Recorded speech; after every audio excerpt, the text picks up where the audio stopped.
কালিম্পংয়ের পাশের ছোট্ট গ্রাম ফিক্কেলেগাঁও। নামটা শুনেছেন কি? হ্যাঁ, ছোট্ট এক চিলতে গ্রাম, যেখান থেকে ফিরে যেতে মন চাইবে না, যেখানে হোমস্টের ব্যালকনি সাক্ষী থাকবে অসাধারণ সূর্যাস্তের। গাছের ফাঁক থেকে উঁকি মারা তিস্তা আপনাকে যেন আলিঙ্গন করবে চুপিসারে। আসুন তাহলে আনাচে কানাচে ঘুরে দেখি ফিক্কেলেগাঁওয়ের। Bring me into golden sunlight. If I'm going with you, I know we'll get to the other side. I'm sinking in, I know this feels right. Catching a breeze, love moving through me like a wildfire, like a wildfire.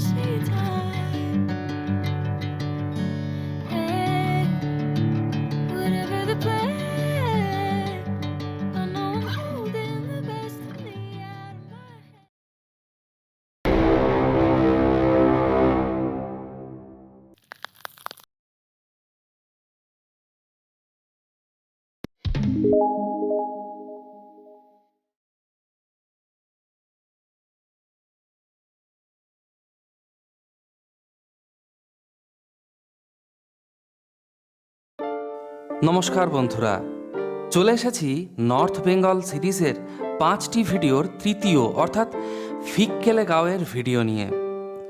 এর আগের দুটি ভিডিওতে আপনারা দেখেছেন নেওড়া ভ্যালির অভ্যন্তরের কোলাখাম ও লুংচু, দেখেছেন কালিম্পং শহরের বিখ্যাত ভ্রমণস্থান ডেলো, বুদ্ধ পার্ক, দূরবীন মনাস্ট্রি ও ক্যাকটাস গার্ডেনের মতো অসাধারণ ভ্রমণস্থান। এই ভিডিওতে আপনারা দেখবেন কালিম্পংয়ের কাছের ফিক্কেলেগাঁও। নামটা শুনেছেন কখনো? অনেক ভ্রমণার্থীর কাছেই এই স্থানটি হয়তো নতুন, তাই তো? কিন্তু এখানে যাবেন কিভাবে, আর গেলে থাকবেনই বা কোথায়?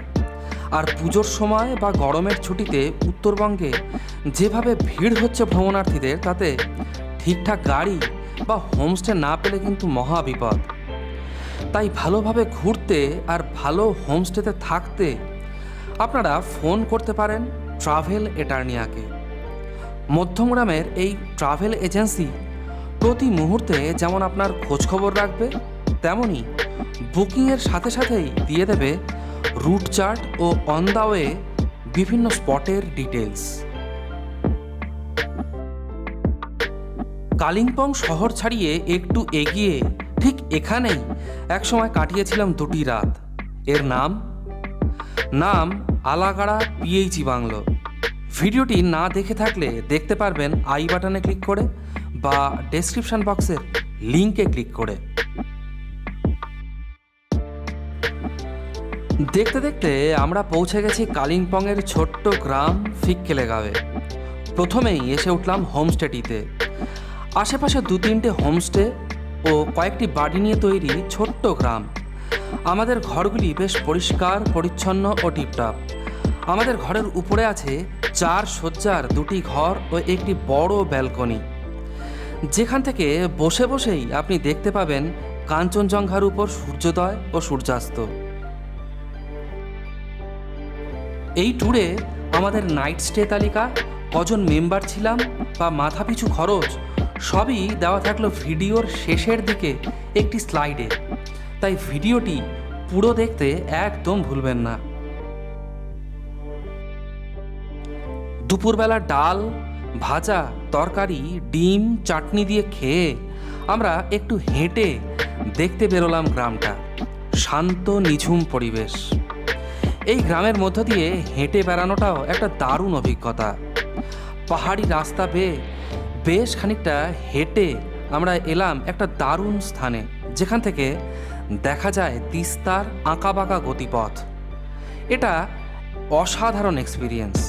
বেশ খানিকক্ষণ এখানে বসে তিস্তা দেখে আবার ফিরলাম হোমস্টের দিকে।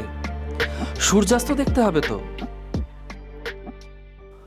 সূর্যাস্ত দেখার জন্য হোমস্টের ব্যালকনির থেকে ভালো স্থান আর খুঁজে পেলাম না, তাই নিশ্চিন্তে এখানে বসে সূর্যাস্ত দেখলাম মন ভরে। এবার আমাদের যে কয়েকটি হোমস্টে ছিল তার প্রত্যেকটি থেকেই দেখা যায় কাঞ্চনজঙ্ঘা, কিন্তু এপ্রিল মাসের আকাশ পরিষ্কার না থাকায় মাত্র একটি স্থান থেকে দেখেছি কাঞ্চনজঙ্ঘা। তবে নভেম্বরে এলে এই সব স্থান থেকে কাঞ্চনজঙ্ঘা দেখতে পাওয়াটা খুবই স্বাভাবিক ব্যাপার। নভেম্বর ডিসেম্বরে প্রায় 80% দিনেই দেখতে পাবেন কাঞ্চনজঙ্ঘা। যাই হোক, সন্ধে চা পকোড়া দিয়ে টিফিন খেয়ে রাতে চিকেন দিয়ে ভাত খেয়ে শুয়ে পড়লাম। সকালেও দেখা মিলল না কাঞ্চনদার। কি করব, আবার হেঁটে হেঁটে তিস্তা পাড়ে ছুটলাম। আবারও বেশ কিছুক্ষণ কাটালাম এখানে। ভিডিওটি যদি ভালো লাগে তাহলে একে একটি লাইক অবশ্যই দিন, শেয়ার করুন বন্ধুদের সাথে। কোনো প্রশ্ন থাকলে করুন কমেন্ট, আর হ্যাঁ, চ্যানেলকে সাবস্ক্রাইব করতে একদম ভুলবেন না। আমাদের হোমস্টের ডাইনিংয়ের জানালাও পাহাড় দর্শনের এক আদর্শ স্থান। সেই জানালা দিয়ে পাহাড় দেখতে দেখতে ব্রেকফাস্ট করার অভিজ্ঞতা ভুলব না কখনোই। মন না চাইলেও এরকম সুন্দর পরিবেশ ছেড়ে বেরোতে তো হবেই আমাদের। পরবর্তী গন্তব্য যে প্রতীক্ষমান, তাই ফিক্কেলেগাঁও ও কালিম্পং ছেড়ে আমরা রওনা দেব। তবে তার আগে হোমস্টের তরফ থেকে উষ্ণ অভ্যর্থনা স্মৃতিতে থেকে যাবে বহুদিন।